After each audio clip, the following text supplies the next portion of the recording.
Hello guys, mag-unboxing naman tayo nitong nabili kong DIY popcorn. Ganito lang siya kaliit. Powder, ay popcorn siya. At alam nyo ba, nasa parcel pa lang siya, ang bango-bango na niya. Tapos mamaya ako ito titimplahin. Kung paano ko ba ito titimplahin. Unboxing lang muna natin.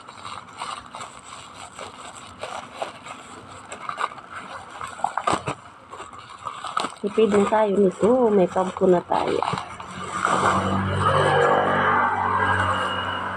Ang bango niya. Nakadoble-doble pa yung balot niya. Pero ang bango-bango niya. Yan siya. Popcorn. 125 ko lang to nabili.